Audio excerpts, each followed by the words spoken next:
다 함께 합장을 해 주십시오. 항상 우리와 함께 하시는 부처님과 가르침과 스님들께 귀의합니다.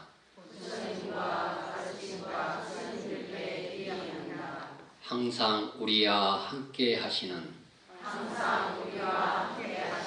부처님과 가르침과 스님들께 귀의합니다.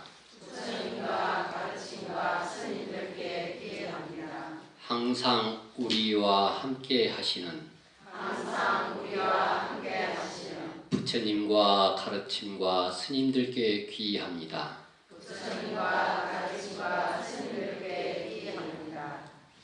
예, 오늘 관음사 비니법석에 이제 공부를 같이 하게 되는데, 오늘 제가 할 이 제목은 육화경과 칠멸정법이라는 우리 불교에서 가장 중심이 되는 화합하는 법, 또 어떤 분쟁이 있으면 그 분쟁을 소멸하는 법에 대해서 말씀드리고자 합니다. 이 승가는 화합이거든요. 화합, 서로 간에 화합하는 공동체, 상가. 그러면 그 화합은 부처님의 법에 맞는 화합이 돼야 됩니다. 계율도 여러 계율이 있어요. 폭력은 폭력배의 계율이 있고, 군대는 군대의 계율이 있고, 또 히틀러는 히틀러의 계율이 있고, 불교는 불교 계율이 있습니다. 이게 불교는 불교 계율로서 화합이 돼야 돼요. 그러니까 우리가 인사하는 법도 우리 불교에서는 서로 간에 범부와 중생이 둘이 아니다. 부처님께 귀의합니다. 우리는 성불합시다 해서 합장해서 예를 올리고, 또 중국이라든지 대만권에서는 아미타불, 또 티베트, 라마스테, 자시데레 등등, 그것은 당신께 귀의합니다. 또 당신이 가지고 있는 부처, 참된 부처 성불, 성품에 귀의합니다. 그러는 의미입니다. 우리는 화합을 하는데 어떠한 화합을 해야 되느냐? 어느 단체든지 부처님 당신 때도 보면은 성씨가 각각 틀려요. 왕조 출신에서부터 아주 수두라, 불가촉, 천민, 노예의 계급까지 출가를 하고 한 단체를 이루다 보니까 당연히 다른 견해, 다른 습관들이 나와서 화합이 되지 않는 경우가 많이 있습니다. 그럼 기본적으로 불교에서는 화합을 어떻게 하느냐? 6가지의 큰 틀이 있어요. 6가지 큰 틀. 우선 신화동주라고 해서 몸으로서 함께 주한다. 그러니까 자, 합장하시고 한마디씩 따라서 하십시오. 네. 몸으로 화합하고 공경함이니 상호간에 몸가짐을 바르게 하여 서로 공경하라. 몸으로 화합하고 공경함이니 상호간에 몸가짐을 바르게 하여 서로 공경하라. 몸으로 화합하고 공경함이니 상호간에 몸가짐을 바르게 하여 서로 공경하라. 절집에서 이제 바룩공양을 하게 되는데, 바룩공양을 할 때 보면은 큰 방에서 50명, 100명 대중이 공양을 하더라도 갓 출가한 삼위스님에서부터, 갓 오늘 출가한 아주 어린 스님에서부터 스님 생활을 50년, 60년 되시는 주지스님, 방장스님에 이르기까지 그 한 장소에서 한 음식을 그 시간에 공양을 합니다. 그 반찬으로, 그 밥으로. 어떤 먹는 것이 차별이 생기면은 불만이 생겨요. 화합이 되지 않습니다. 아주 극한 환자 되시는 스님이라든지 또 노스님이 되시는 분은 따로 환자의 간병이라는 소임이 환자에게 맞는 적합한 처방을 해서 드리지만은 그렇지 않는 이상 그 시간에 그 장소에서 그 반찬으로 함께 공양을 하게 됩니다. 근데 우리가 한 가정에서도 먹는 것이 차별이 생기면은 한마디도 불만이 생깁니다. 한쪽에서는 강냉이밥 먹고 있는데 한쪽에서는 찰밥을 먹고 있으면은 불만이 생겨요. 절집에서는 그 시간에 그 장소에 그 음식으로 함께 공양을 해요. 그것은 그만큼 그리고 서로 간에 인사도 되지만은 가장 기본이 되는 의식주를 함께 함으로써 이제 특별히 외에 어떤 특별한 소임이라든지 환자가 되시는 분 또는 어떤 어쩔 수 없는 상황에서는 거기에 맞는 특별성이 있지만 또 일률적으로 다 할 수는 없어요. 몸으로서 함께 함으로써 상호 간에 서로 간에 공경하는 게 우리가 이제 화합 하는 것은 보면은 화라는 것은 자기의 어떤 한 생각을 낮춰서 함께 상대편을 인정하려는 거고 그리고 또 경이라는 것은 그 인정과 부드러움이 신체적으로 나타나서 상대편을 공경하는 겁니다. 공경하는 것. 그러니까 우리가 바로 공양을 보더라도 그 시간과 그 장소에서 공양을 하듯이 몸으로써 자비심을 펼쳐서 서로 간에 화합하고 공경하는 것. 근데 이제 조금 구체적으로 말하면은 더 신업으로서 살생을 하지 않고 도둑질을 하지 않고 음행을 하지 않고 망언을 하지 않는 같은 계율을 지키면서 해야지 살생을 하지 않는다. 그럼 승가에서는 맞는 계율이지만은 다른 또 전쟁터에서는 맞지 않는 계율이 될 수가 있어요. 이게 승가의 계율로서 화합을 해야지 우리가 흔히 하는 말로 아이고 대중이 화합하면 소도 잡아먹지. 그것은 일반적인 기준으로 화합의 기준이지 승가의 기준이 아닙니다. 그것은 아주 잘못된 말이에요. 그러니까 같은 선을 위해서 함께 하는 것. 그리고 또 예배를 함께 모시는 겁니다. 몸으로서 함께 예배를 모시는 것. 그것이 서로 간에 몸으로 화합을 하는 것.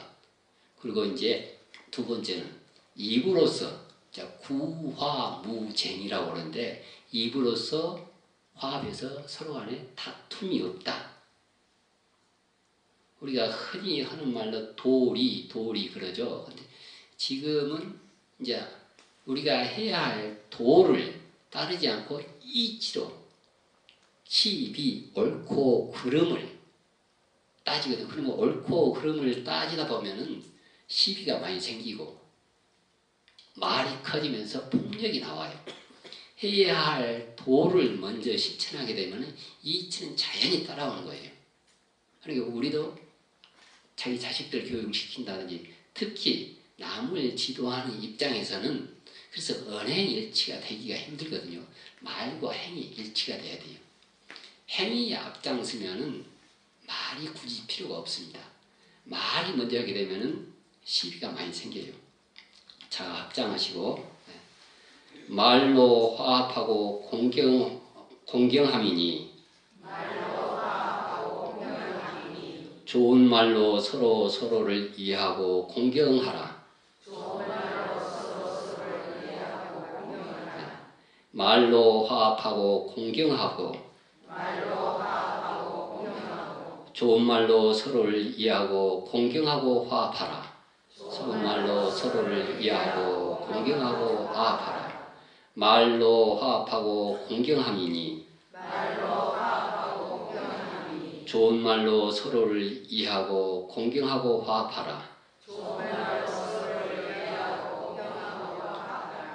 시박 중에서도 구업으로 네 가지 허물이 있어요.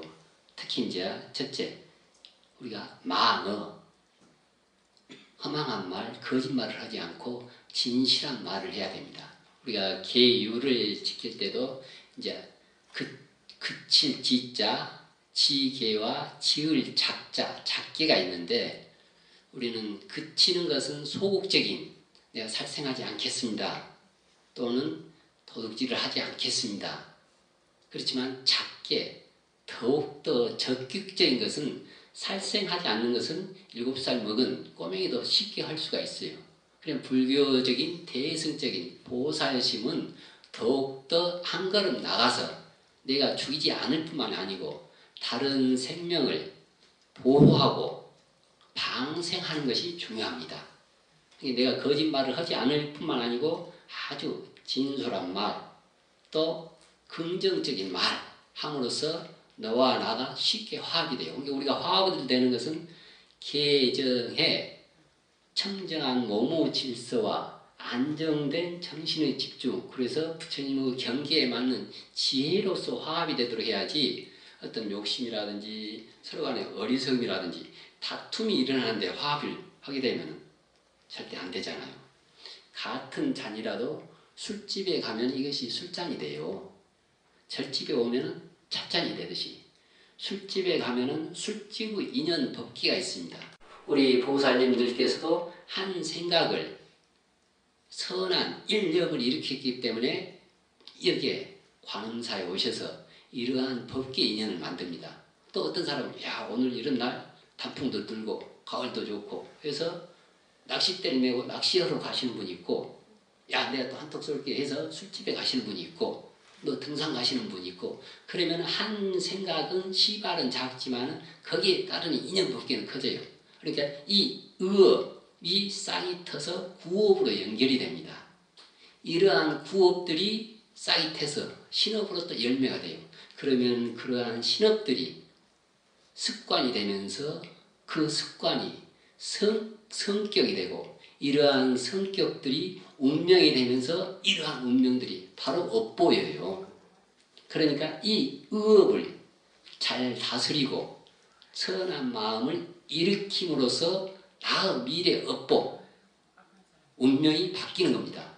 이게 우리가 과거는 이미 지었던 업은 바꿀 수가 없어요.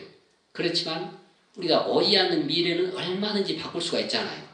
현재 이 행을 지금 당장 이 자리에서 이 순간에 나의 신업과 구업, 의업을 화합되게 함으로써 나의 운명이 바뀌어요.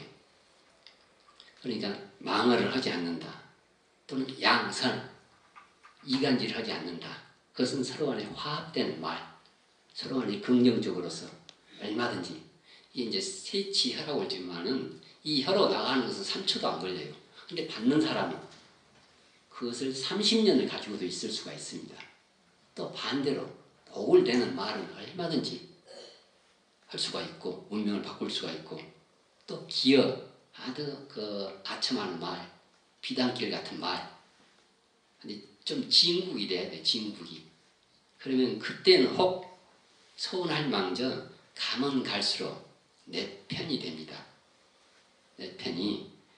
그리고 또 우리가 보면은 악구, 언어. 요즘 젊은 학생들도 욕이 들어가지 않으면 뭐 대화가 되지 않는다고 그러는데 언제나 이 하다못해 농담이라도 가능하면은 하지 않아야 돼요. 안 해야 됩니다. 이게 이제 내가 존경하는 스님 같은 경우는 우리가 보통 보면 사인이 있잖아요. 사인을 그냥 서양 어떤 의식이 접혀지고 영어 뭐 필기체식으로 해서 참 그렇게 하는데 어떤 사인도 아주 정자로 올바로 쓰거든요. 이 언어 자체 하나하나를. 그것은 나의 의업이 그 행업으로 신업으로 나타났기 때문이에요.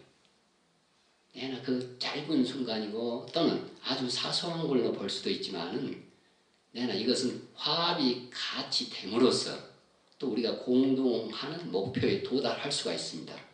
그리고 이제 세 번째는 어떤 지금까지 신업, 구업, 이제 의업으로 우리가 공부를 할 때도 그래요. 공부를 할 때도 가능하면은 신업은 부처님과 함께 해야 돼요. 몸으로 부처님과 그러니까 공부를 할 때도 108배라든지 몸으로 드러내야 됩니다. 구업은 또 한편으로는 계속 경전을 독송하는 게 좋아요. 부처님의 말씀을. 이게 경전은 또 문자 반야라고도 그러잖아요. 부처님과 같은 주파수가 되는 거예요. 이게 경전을 읽다 보면은 부처님의 지혜로서 이게 경전을 읽을 때도 또 한 최소한 15분 이상을 하셔야 됩니다.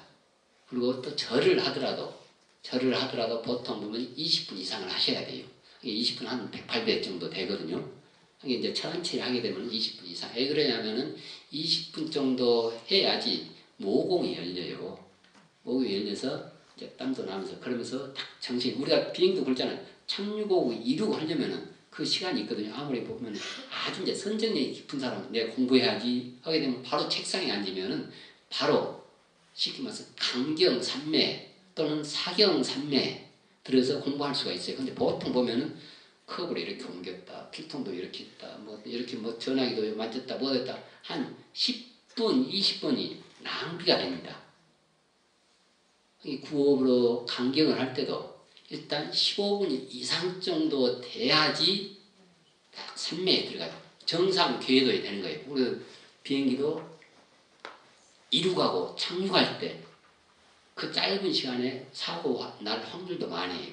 근데 정상 궤도에 접어들면 사고도 없거든요. 우리가 강경을 하더라도 한 15분, 20분 이상을 해야지 사경산매, 강경산매에 듭니다. 이 강경을 할 때는 또 안도 눈으로 그 경전을 정확히 보시고 그리고 구도 입으로 정확히 발음을 내면서 이도 자기 소리를 자기가 들어야 돼요. 그래서 소리내서 한 15분 정도 되면 딱 집중이 돼요. 그러면은 아주 그 처음에는 이해가 안 됐던 부분이 우리처럼 탐진치에 찌들어 있는 그 범부 견해로 개정에 삼하고 원만한 부처님의 지혜 문자 반야에 바로 서로 간에 개합이 안 돼요. 개합이. 이제 그 정도 돼야지 서서히 개합이 됩니다. 그리고 이제 법정스님 같은 경우도 이제 처음에 동국 역경원에 계실 때 이제 번역을 하잖아요. 그때는 뭐 오래전에 뭐 전화 같은 거 없고 그러니까 서울에서 그 다래원에서 열차를 타고 광주에 내리면은 내리자마자 공중전화로 전화를 해가지고 역경원에 전화를 해가지고 원고지 몇 페이지에 번역이 잘못되어 있으니까 그것을 이렇게 고치라고. 이게 당시는 기차에서 차를 타고 가면서도 계속 머리에서는 번역을 하고 계셨던 거예요. 연불하신 분은 연불 그 한 생각을 놓치지 않잖아요. 강경하신 분은 강경하는. 그래야지 그 어떤 문자, 반야, 산매에 적어드는 그것은 이제 진짜 입정산매가 되고 사경산매가 되고 강경산매가 되는 지혜가 나와요.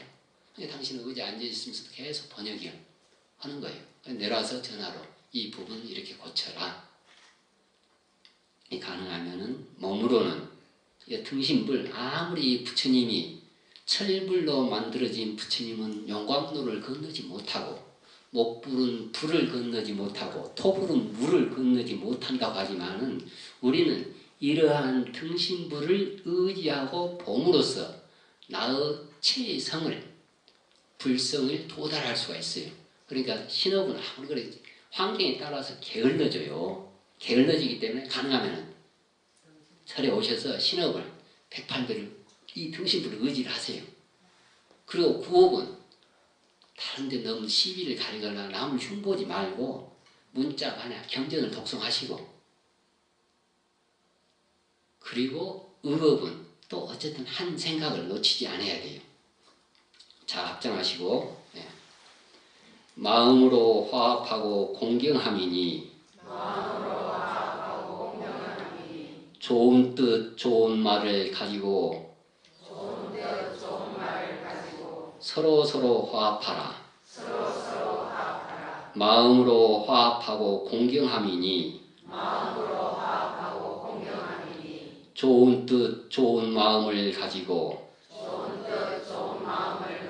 서로 화합하라. 마음으로 화합하고 공경함이니 좋은 뜻 좋은 말을 가지고 서로 화합하라. 결국은 이 마음은 언제나 일체의 번뇌를 여의도록 해야 됩니다. 그리고 또 우리 마음은 지금은 이 순간에 이렇게 시비에 휘말려 있는 범부이지만은 바로 언젠가 내가 부처라는 자부심을 가지고 그러한 목적을 가지고 있어야 돼요. 인해, 과해, 과철인원이라는 말이 있는데 지금 이 부처님께서도 지금 결과적으로 이 단에 원만하게 지혜와 덕상이 원만한 부처님의 과로 있지만은 그 이는 우리와 똑같은 범부 중생이었어요. 이 인해, 과해, 제가 자주 비유를 들지만은 이 수박씨가 아주 새끼 손톱만큼 조그맣지만은 이게 클 수 있는 이 과가 있잖아요. 지금의 인으로서는 수박씨로 조그만해요. 그렇지만 합당한 연이 만날 때는 과가 됩니다. 무등산 수박 같은 경우는 한 구덩이에 포크레인으로 파가지고 테이블에 잔뜩 넣어서 한 구덩이에 수박 한 덩이를 만들어요. 이게 15kg, 20kg가 넘습니다. 백화점에 납품이 돼요. 씨는 조그만해요. 그렇지만 백화점에 전시가 될 때는 15kg, 20kg짜리가 돼 있거든요. 그러면 그러한 인이, 그러한 과가 되려면은 연이 있어야 되잖아요. 그 연은 어떠한 연이겠어요? 그러죠. 농부의 연이 있어야 돼요. 농부가 순을 접어주고 잡초를 뽑아주고 걸음을 주고 계속 발걸음 밤이나 낮이나 할 때 그러한 과가 나오는 거지. 우리도 지금은 탐진체 있을지라도 부처님의 지혜와 덕상을 가지고 있는 그 불성이 있어요. 개유불성 그러잖아요. 누구든지 다 부처가 될 성품이 있다. 근데 여기 성품이라는 것도 개유불성, 하여튼 부처가 될 가능성이 있다는 거예요. 이 상태가 부처라는 소리는 아닙니다. 이 수박씨가 바로 수박 20kg짜리 수박이라고는 하지 않잖아요. 그 연이 될 때, 가령 인이 이렇게 있어요. 자, 연이 과라고 생각되면은 이 연이 손가락 하나 내보세요. 손가락 하나 내봐. 자, 왼손은 손바닥을 펴시고 오른손은 이 검지에서 자, 이 손가락 하나로 이것은 인이고 이것은 이제 과예요. 자, 박수를 쳐보세요. 소리가 안 나죠? 소리가 안 나요. 그리고 또 반대로 여기에 과거든요. 인이 미비해요. 자, 손가락을 쳐보세요. 소리가 나지 않아요. 자, 올바른 인이 있고 올바른 연과 과가 있을 때 박수를 쳐보세요. 그럼 여기 박수 소리가 나요.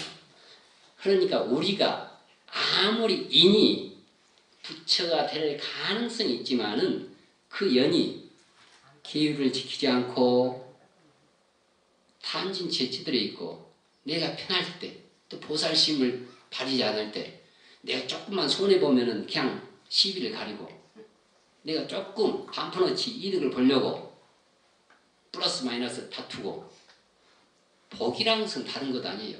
내가 조금만 반푼어치만 양보를 하고 내가 반보만 앞서서 보살을 하게 되면 천하의 복이 됩니다.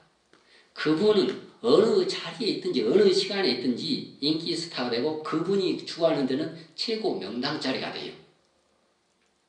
아무리 최고 명당 자리를 모셔놓더라도 자기가 반푼어치를 더 챙기려고 그러고 조금 힘든 일이 있으면 자기는 뒤로 반볼 빼고 그러면 그 자리가 흉터가 되고 그 사람은 인기 스타가 될 수가 없어요. 인기 스타는 누구냐? 내가 조금 앞서서 반보 앞서서 실천하고 내가 조금 반푼어치만 양보를 하면은 그게 자기가 바로 최고 명당이요. 그 사람이 바로 최고 인기 스타가 되는 겁니다. 우리가 부처가 될 가능성이 있지만은 그 연을 부지런히 방생을 하고 또 경전을 독성하고 절을 하고 또 남에게 자비심을 베풀 때 이러한 과가 나오는 거예요. 부지런히 흔들고 수박씨가 이렇게 있지만은 그게 자갈밭에 아스팔트에 모래에 뿌려봐요. 뿌려놓으면 그 반년, 1년 아무리 모래로 황금 가마솥에 물을 적당히 붓고 끓여도 인이 잘못되어 있으면 밥이 될 수가 없어요. 그런데 또 쌀을 아무리 제일 좋은 쌀을 넣어놓고도 화기가 닿지 않고 연이 없으면 밥이 되질 못합니다. 인해 과해 우리가 조금만 있지만 어쨌든 의업으로는 내가 부처의 성품과 특성을 가지고 있다는 거기에 대한 확실한 믿음, 과철인원. 또 이렇게 부처님이 과로서 참 예쁘고 장엄하게 올라와 있지만 알고 보면 우리와 같은 조그만 인에서 시작된 거예요. 우리가 지금 이 순간에도 언제나 나는 부처의 성품과 특성을 내가 바로 보살심을 낼 수가 있다. 이게 보살이란 뭐냐면은 바로 내가 관세음보살님이 되는 거예요. 내가 바로 관세음보살님의 원력으로서 타인의 고통을 보면은 뽑아주고 기쁨을 주는 겁니다. 내가 바로 문수지를 갖추는 거예요. 또 결국은 아는 것이 많아야 됩니다. 이게 부지런히 배워야 돼요. 부지런히. 이렇게 모르면은 소통이 안 되잖아요. 상대편 입장을 이해하지 못하면 소통이 안 돼요. 소통이 되지 않으면 그것은 바로 고통입니다. 상대편 입장을 알게 되게 되면은 서로 간에 소통이 되는 거예요. 그럼 그것이 바로 극락이에요. 그리고 이해를 하게 되잖아요. 모르면 12연계에서도 무명으로 인해서 모든 생로병사, 고뇌가 생기는 거거든요. 무명이라는 것은 닿지 못하다, 어둡다는 뜻이에요. 알지 못하다, 상대편을 이해하지 못하다. 이해하지 못하면 장벽이 생기는 거예요. 내가 불교가 기독교를 알지 못하면 기독교가 장벽이 생기는 거고, 또 기독교가 불교를 알지 못하면 장벽이 생기는 거예요. 근데 알면은 이분이든지 저분이든지 우리가 그러잖아요. 보면은 이 체적으로는 이 한 몸이에요. 그렇지만 이 상적으로 가령 여기 맛있는 복숭아가 있는데 눈이 보고는 야, 저 복숭아 맛있겠다. 먼저 눈이 찜을 하는 거예요. 근데 손이 가서 그래서 딱 먼저 집어넣은 거거든. 집어가거든요. 그러니까 눈이 내가 먼저 찜을 했는데 손이 네가 먼저 집어가느냐. 이제 손이 힘들게 가졌는데 입에 가서 씹는 거예요. 입에 했는데 치아가 씹어서 그냥 탁 삼키거든. 근데 만약에 손이 내가 힘들게 가졌는데 입이 먼저 네가 복숭아를 씹어 먹냐 해서 손으로 자기 입을 치면 어떻게 되겠어요? 그렇지만 치아가 그렇게 씹어서 눈으로 손으로 모든 에너지를 넣어주는 거잖아요. 이 근본적인 체로 보면 한 몸이에요.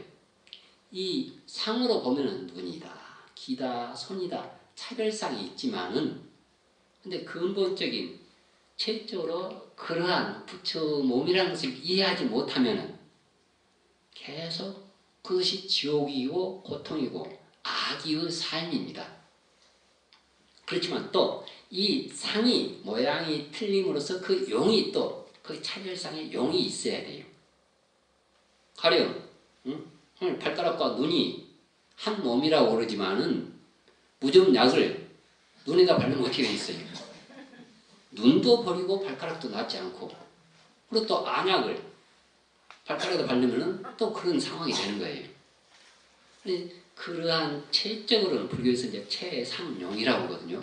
그 뭐죠? 체적으로는 굉장히 한 몸, 부처의 지혜와 특성을 가지고 있다는 그 믿음을 가지고 있으면서 또 상적으로는 오리 다리가 짧으면 짧은 대로 오리로서 완전하거든요. 학다리가 길면 학다리가 긴 대로 또 학이 고귀하고 그런데 오리 다리가 짧다고 그것을 늘리고 학다리가 길다고 잘라가지고 하게 되면 어떻게 돼요? 학도 온전치 못하고 오리도 온전치 못하고 그러한 믿음을 가지고 있으면 상적으로는 또 그 사람의 특성을 살려주는 것이 의업으로는 어쩌다 우리 불교에서는 의업으로는 허물을 번뇌를 여의면서 모든 선을 부지런히 실천해야 돼요. 그러면서 선정을 닦고 지혜를 닦으면서 다시 또 하게 되면 신학으로는 가능한 같이 동주를 하면서 같은 생활권을 하면서 화합을 하고 승가 자체가 이제 화합이라는 화합승가라고 그래요. 화합승가. 부처가 되기 위한 화합이지 부처를 벗어나는 일이나 화합하는 게 아니고 그러니까 어떤 뭐 사회에서야 뭐 술로서 화합한다 아니면 어떤 이권으로서 화합한다 하지만은 절집에는 범부를 벗어나서 내가 부처가 되고자 하는 그 목적을 가지고 의업으로는 모든 허물을 번뇌를 여의고 선을 실천하면서 내가 바로 부처의 덕성과 지혜 그것을 가지고 있다는 그 믿음을 흔들려서는 안 돼요. 그러면서 네 번째는 이제 계화동수 이 계율로서 함께 닦으면서 화합을 하는 겁니다. 자, 합장하시고 계율로서 화합하고 공경함이니 같은 계율을 준수하면서 상호간에 화목하라. 계율로서 화합하고 공경함이니 같은 계율을 준수하면서 상호간에 화합하라. 계율로서 화합하고 공경함이니 같은 계율을 준수하면서 상호간에 화목하라. 가능하면은 우리들은 모든 계율을 지켜야 돼요. 이제 우리 불교 구성 단체의 구성 자체가 칠부 대중이라고 그러는데 이 3위 20세 미만의 남자 스님, 20세 미만의 여자 스님, 그걸 이제 3위 3인이라고 그래요. 그리고 또 2년 동안 3인이가 2년 동안 유예 기간을 거치면서 비구니가 되기 이전에 그 이제 식차 만하니 그리고 20세가 넘은 남자 스님 또 여자 스님 비구니 그리고 이제 제가불자들 3기 5개를 받은 청신사 청신녀 우바세 우바이 그 이제 7부 대중이라고 그럽니다. 그러면 그 7부 대중에 맞는 계율이 각각 있어요. 이제 보살계는 다 7부 대중이 누구든지 받을 수가 있는데 근데 근본적으로 계율은 우리가 이제 7불 통계에도 알다시피 재앙막작 중성봉해 모든 악을 짓지 말아라. 악을 짓지 말아라. 그리고 더 한 걸음 더 나아가서 모든 선을 받들어서 행하라. 좋은 일을 해라. 그러면서 결국 자정기 자기의 마음을 맑혀야 돼요. 그러면 그러한 경계에서는 선도 초월하고 악도 초월하고 그것이 바로 부처님의 가르침이다. 그러니까 불자님들이 우리가 하게 되면은 참으로 자리이타가 돼야 되거든요. 스스로도 이롭고 남도 이루어야 돼요. 나는 손해보면서 타인만 이롭게 하는 것도 올바른 보시법이 아닙니다. 불교 자리이타는 나도 이롭고 남도 이루어야 돼요. 나는 손해보면서 남만 이롭다. 2번, 3번을 가기가 힘들어요. 그리고 또 나는 이득 보고 남을 해롭게 하는 것, 그것은 아주 큰 업보이고 나도 이롭고 남도 이로운 자리이타가 되도록 선을 하기 위해서는 모든 기율을 그래서 이제 섬유리계라고 해요. 섬유리계. 그리고 이제 섭선법계 모든 선을 받들어서 행하라. 모든 선을 받들어서 행하라. 더욱더 적극적인 계율의 정신이 있어야 돼요. 계율의 정신. 그러면서 그것이 요익 중생계 모든 중생을 이롭게 하는 것. 그래서 이제 계로서 우리가 모든 단체는 그 단체에 맞는 계율이 있잖아요. 군대에서는 경례를 뭐 충성 이렇게 하듯이 히틀러 하이 이렇게 하듯이 그리고 또 뭐 악수하는 사람 서로 깨하는 사람 불교에서는 어떻게 돼요? 합장이잖아요. 당신께 귀의합니다. 성불합시다. 아미타불. 청정한 나의 부처님이 청정한 당신의 부처님께 귀의합니다. 어떤 이권으로서 화합하는 게 아니에요. 어떤 계급으로서 화합하는 게 아니고 불교는 불교에 맞는 같은 계율로서 우리 불교 내에 맞는 계율.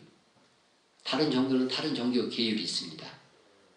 다른 단체는 다른 단체, 어떤 사회, 어떤 이권을 위해서. 근데 우리는 불교 계율로서 화합하는 거예요.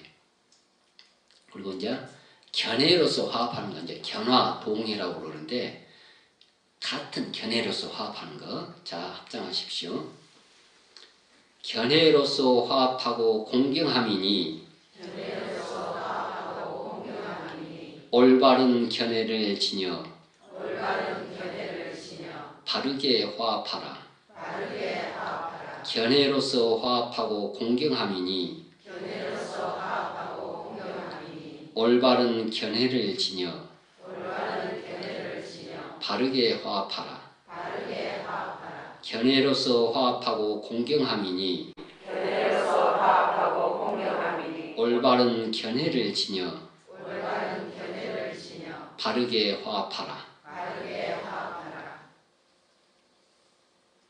이제 절집에서 혹 잘못이 되면은 이제 그 갈말을 그게 지금 이렇게 하는데 그 같은 계율로서 또 그 같은 계율에 의한 처리 방법으로서 일을 해결하게 됩니다.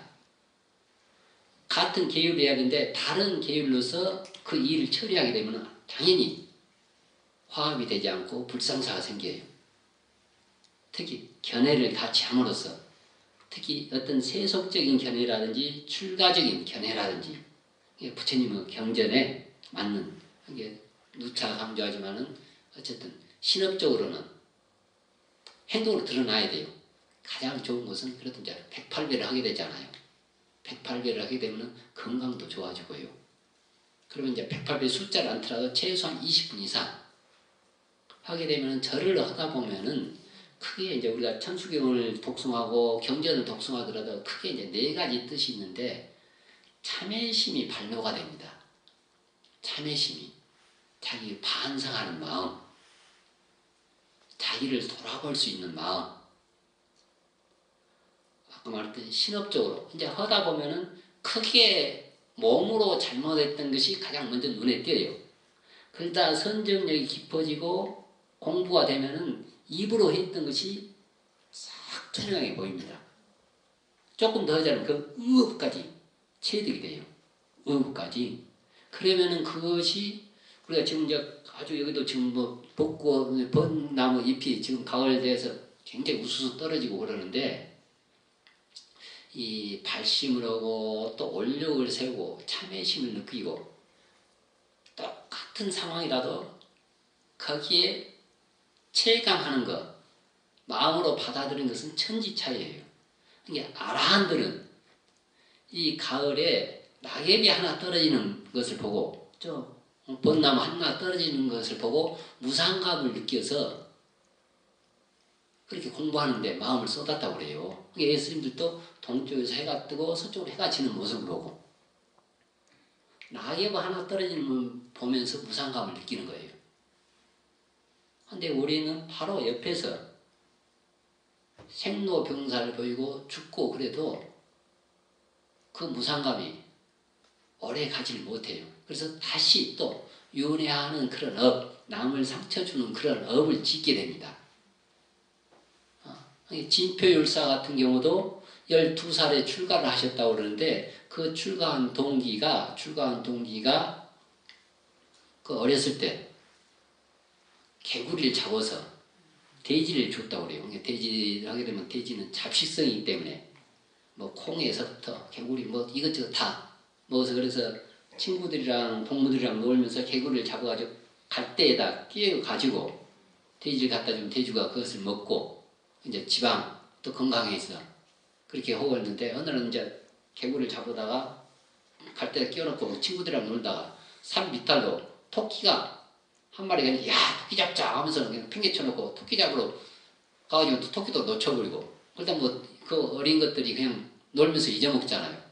그러다 이제 아직 개구리가 나올 때가 안 됐는데 시간이 지나서 흰눈이 조금 들고 있는데 놀다 보니까 또 개구리 울음소리가 나는 거예요.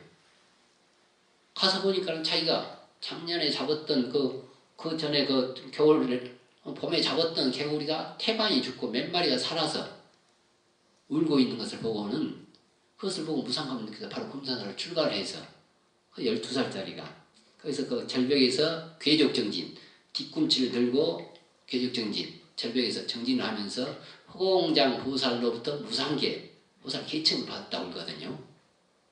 이게 근데 우리는 뭐 12살짜리가 허물을 지었으면 얼마나 짓고 또 살생을 했으면 얼마나 살생을 했겠어요. 그렇지만은 그 성근이 있는 사람은 느끼는 강도가 틀려요.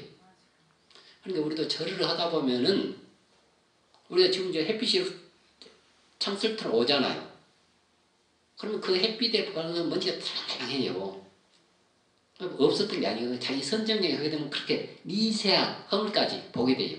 그렇지만 선정력이 없고 그냥 뭐 그저 그렇게 살면은 자기가 지었던 행동도 구업도 체감 못하는 겁니다. 연못이 아예 흙탕물이 있으면은 거기에 바위가 들어가 있어도 보이지 않잖아요. 근데 물이 맑으면 맑을수록 바위, 점점점 주먹만한 돌, 모래, 세밀하니까 드러나요.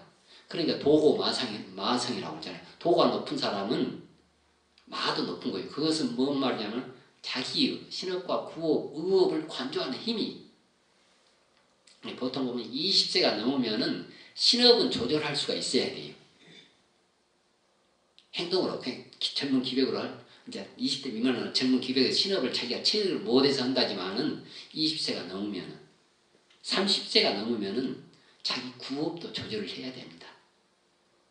구업도 40세가 불혹이 되면은 의업까지 조절이 돼야 돼요.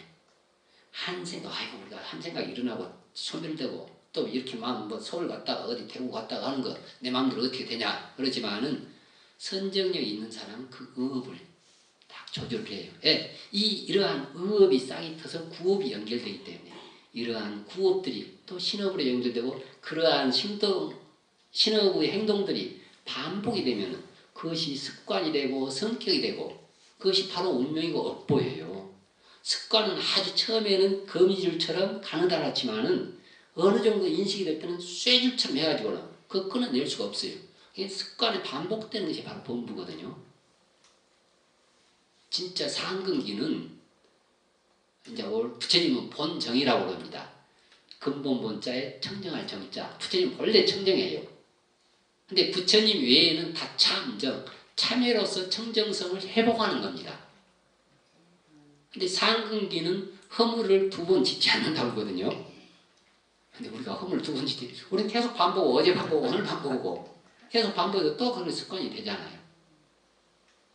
우리가 참여할 것이 없다고 생각될 수도 있지만은, 자기가 선정력이 깊으면 깊을수록 자기의 신업과 구업, 의업을 참여, 반성할 것이 많이 생깁니다. 그러한 참회들이 드러나서 점검이 되고 참에서 청정성을 회복할 수가 있어요. 그러면 그러한 상태에서 찬탄심, 감사심이 나와요. 참회심으로만 끝나면 안 됩니다. 불교에서 참회심으로 난 죄인이다, 난 허물이 있다. 그 참회심으로만 끝나면은 그것만 강조하게 되면은 우울증이 걸리고 그 심하게 되면 자살로 가요. 불교에서는 참회심을 강조하면서도 반드시 찬탄심, 우리는 도랭찬탄부터 하잖아요. 찬탄심, 감사심이 나와요. 그러면 주변에 몸으로 했던 거, 구업으로 했던 거, 의업으로 진짜 감사할 일만 있어요.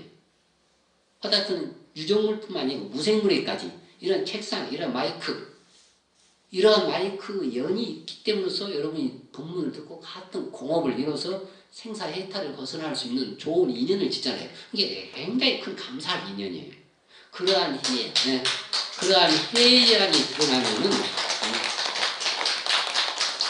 그러한 해양이 드러나면은 진짜 처처가 불상이고 사사가 불공이에요. 곳곳이 다 부처님의 모습이고 보살의 화연이고 또 나의 일거수일투족이 다 부처님께 보살님께 공양을 올리는 일이에요. 육안으로 보면은 이것이 종이 한 장이지만 금강경에도 나오죠. 육안, 천안, 해안, 법안, 불안. 육안으로 보면은 종이 한 장이에요. 그렇지만은 지혜의 눈으로 보면은 조그만 지혜 있으면 우리가 흔히 알고 이 종이의 발원지는 종이 나무에서 나왔잖아요. 그 나무를 볼 수가 있어요. 일미진중 함시방이라 한 티끌 속에 함시방이 모든 시방세계가 있는 거예요. 조금 더 지혜의 눈으로 보면은 이 햇빛이 없으면 이 종이가 나올 수가 없어요. 한 그루 나무뿐만 아니고 큰 총림을 볼 수가 있거든요. 큰 나무숲을. 거기에 비도 볼 수가 있고 양광을 볼 수가 있고 또 벌목을 했던 벌목공을 볼 수가 있고 그 벌목공이 또 도시락을 싸고 왔으면 그 부인이 도시락을 싸줬을 거고 또 그 딸내미가 뽀뽀를 해줬을 거고 그 자동차, 석유, 뭐 기관사 다 연결이 되어 있습니다. 나 혼자는 존중할 수가 없어요. 우리가 쌀 미자를 보면은 쌀 미자 그걸 파자를 하게 되면은 88이라는 숫자가 나와요. 참 한문은 또 상형문자도 되면서 표음문자도 되고 표의 음으로도 되고 뜻으로 되고 모양으로 되고 굉장히 입체적이에요. 88. 이 조그만 쌀 한 톨이 내 입에 오기까지는 88번의 과정과 역경을 거쳐서 내 입에 온 거예요. 모종을 심었을 거고 피를 뽑았을 거고 도정을 했을 거고 쪘을 거고 온갖 물, 바람 88번의 과정을 우리가 아무리 오지에 있더라도 6번을 거치면은 다 연결이 된다고 하잖아요.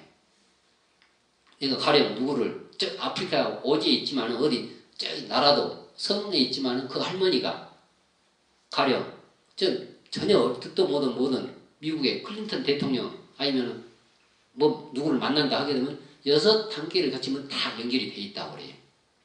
근데 88번을 겪었다는 것은 온 우주 법계가 다 연관이 있다는 거예요. 연관이. 여기 나무가 있고 숲이 있고 벌목공이 있고 부처님이 해안으로 보면 다 연결이 있고 부처님 불안으로 보면 다 뗄래야 뗄 수 없는 나의 부처의 모습이고 보살의 모습이고 그러니까 내가 한 생각을 돌이키면은 그것이 바로 부처님께 공양 올리는 일이 됩니다. 이 견해를 같이 하는 거. 그 다음 이제 여섯 번째 이익을 함께 나누는 것. 이화 동균이라고 그러는데 합장하시고 이익으로서 화합하고 공경함이니 이익이 생기면 서로 이익과 이로움을 위해 함께 나누라.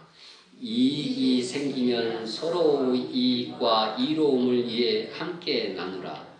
이익으로서 화합하고 공경함이니 이익이 생기면 서로 이익과 이로움을 위해 함께 나누라. 이익으로서 화합하고 공경함이니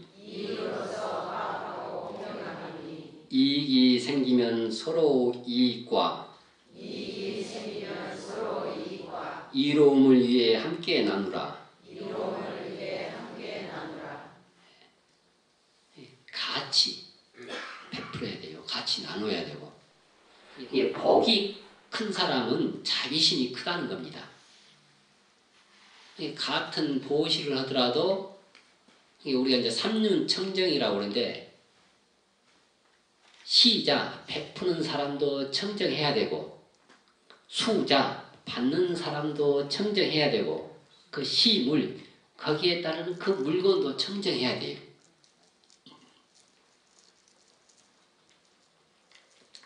이 양대 복대라는 말이 있어요. 도량이 큰 사람은 복도 크다. 저 사람은 전생에 무슨 복을 지었기에 저렇게 복이 많고 나는 왜 복이 없을까? 그 말은 나는 자비심이 없다는 소리입니다. 자비심이 많은 사람은 복이 커요. 송나라 때 재상 3대 화상 황제를 모셨던 범중원분이라는 그 재상은 아주 재상이었는데 그는 800리 안에 굶거나 과부, 고아 있으면 당신 허물로 여겼다고 그래요. 굶으면 내가 덕이 없구나. 그래서 보살필 정도로. 근데 어느 날 이제 그 집이 아주 뭐 명당터였는가 봐요. 직관이 보고는 이 집은 용혈자리에서 용혈 참 천하의 명당입니다. 이 집에서 훌륭한 사람이 많이도 나올 것입니다. 그러거든요. 그러니까 범중원이 그 소리를 듣고는 이 집이 우리 집이 이렇게 명당이냐고 그렇다고 그러니까는 그러면은 예를 들면 그날 저녁에 그 마을 어르신들 문중을 다 모아요. 자기 집안의 어르신들과 마을 어르신들을. 그러면서 오늘 직관이 우리 집을 보고 천하의 명당터 용혈 자리여서 여기서 훌륭한 사람이 많이 나온답니다. 그런데 이러한 집을 우리 범씨 집안에서만은 쓸 수가 없습니다. 오늘부로 이 집을 마을에 기증하겠습니다. 그래요. 그럼 마을에 기증해가지고는 그 마을에서 어떻게 하냐면 서당을 만듭니다. 서당 옛날 학교잖아요. 인재불사가 인재교육이 최고예요. 우리나라 보세요. 땅덩어리 이렇게 인구 많은데 뭐예요. 지금 지하장도 없지만 그래도 인재. 그럼 우리 어머니 아버지들이 어떻게든지 자식 교육은 그래서 지금 뭐 세계 한류가 아무리 해일 조선이라고 그러지만은 24시간 여성분들이 어느 때 가고 어느 시간에 가더라도 안전한 거 우리나라처럼 좋은 나라 없어요. 그래서 그 집을 서당으로 바꿔서 교육을 시켜가지고 과거를 급제하는 분이 470명이 나오고 이상이 나오고 그리고 장원급제 230명 이상이 나왔답니다. 그리고 그것을 지금 이제 고등학교로 바꿔가지고 명문 고등학교가 돼 있다고 그러거든요. 도량이 큰 사람은 복도 커요. 자립심이 크고. 같은 거라도 여기 이제 이 우물이 있으면은 우물에서 얘가 서너 살 먹은 얘가 놀고 있으면은 보는 사람 그 제1의 경계는 똑같아요. 그렇지만 제2의 경계는 각각 범부 견해가 나오고 부처 견해가 나옵니다. 여기서 꼬맹이가 이렇게 놀고 있으면은 A라는 사람은 이거 꼬맹이가 저기서 놀고 있네. 우물 옆에 위험한데 의업으로는 측은지심, 자비심을 일으키면서도 그냥 이거 귀찮기도 하고 날씨도 덥고 내가 시간도 없고 해서 그냥 지나가요.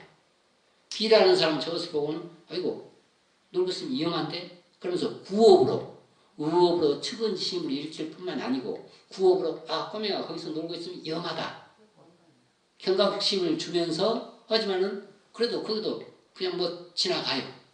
덥기도 하고 내가 또 춥기도 한다든지 아니면 바쁘기도 하고 등등 여러 가지 이유로 C라는 사람은 저 모습을 보고는 아이고 위험하지. 의업으로 자비심을 일으키고 구업으로 아이고 네가 여기서 놀고 있으면 위험하다.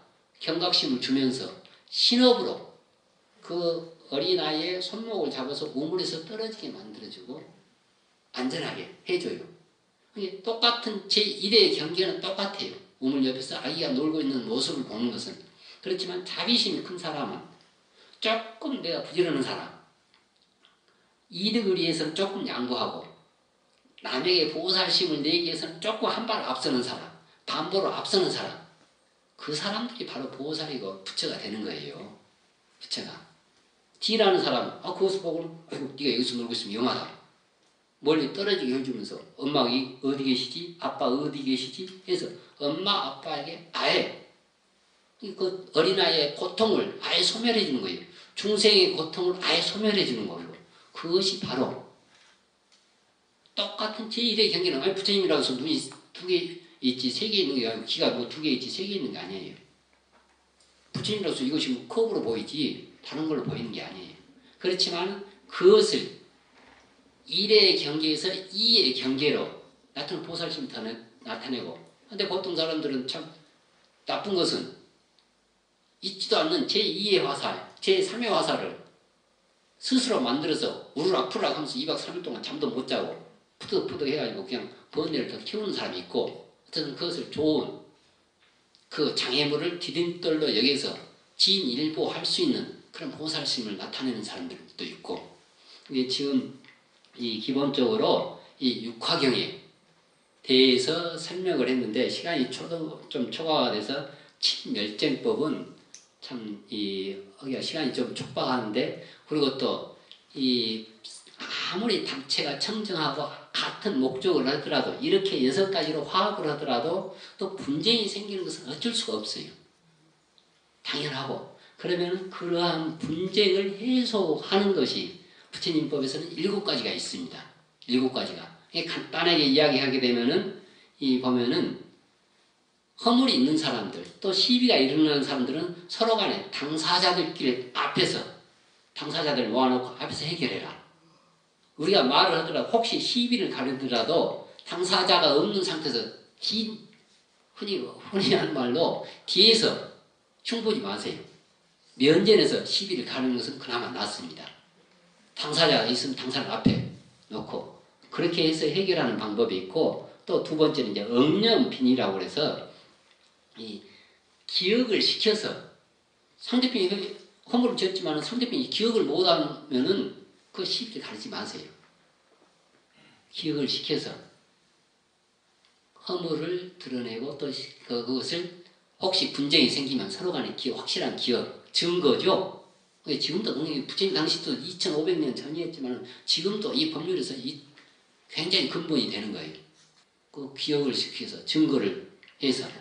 그리고 또 불치빈이라고 해서 정신병이 있거나 혼돈이 되면은, 그것은 지금도 그러지만 그것을 이제 악용해서 문제지만은, 정신 이상자, 아예 미친 사람 있잖아요. 그러면 그걸 너는 죄를, 그 사람을 면해줘야 돼요.